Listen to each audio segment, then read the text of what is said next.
Our target student Buddy uploaded a video of him playing Fire and Rain from James Taylor's album called Sweet Baby James back in 1970.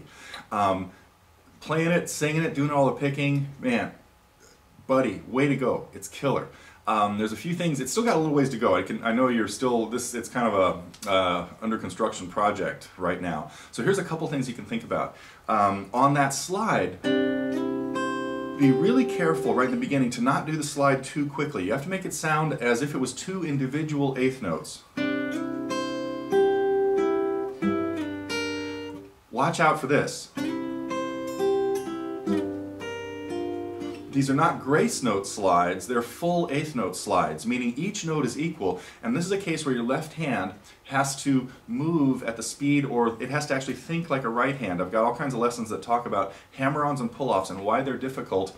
One of the problems that happens all the time with hammer-ons, pull-offs, and slides is that your left hand is in charge or in control of the timing of the notes. This is normally a job for your right hand, so usually your right hand, well, that's the job of your right hand, is to play the notes at the right time. When you have a hammer-on, a pull-off, or a slide, and sometimes some other things, your left hand is in charge of the timing, and that's not its normal job. So you just have to watch that out very carefully.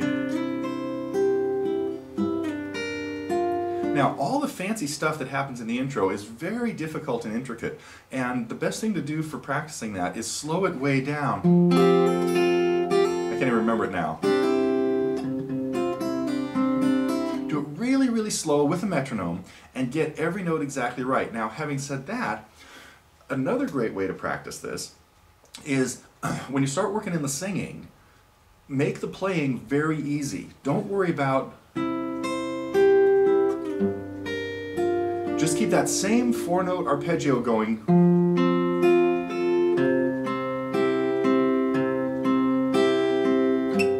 So simplify the chords when you're practicing the singing, then work on the guitar part without singing so that you're really, what's the word I'm looking for here, isolating the two parts so that you're, not a very hard word, it just wasn't right on the top of my head or tip of my tongue at the time, but so practice the guitar part slower with a metronome, trying to be really precise, and then simplify the guitar part. You could even strum it.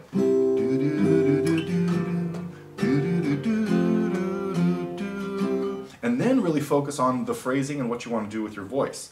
So that's the best advice I have for that. So hopefully I'd like to see this again in a few, in a week or two as it progresses. Again, slow it down, work on the two parts independently, and thanks for getting your videos up in the Target Student Reviews channel, because that's really where I need to see them. And so I really appreciate your getting them there, and I look forward to seeing many more.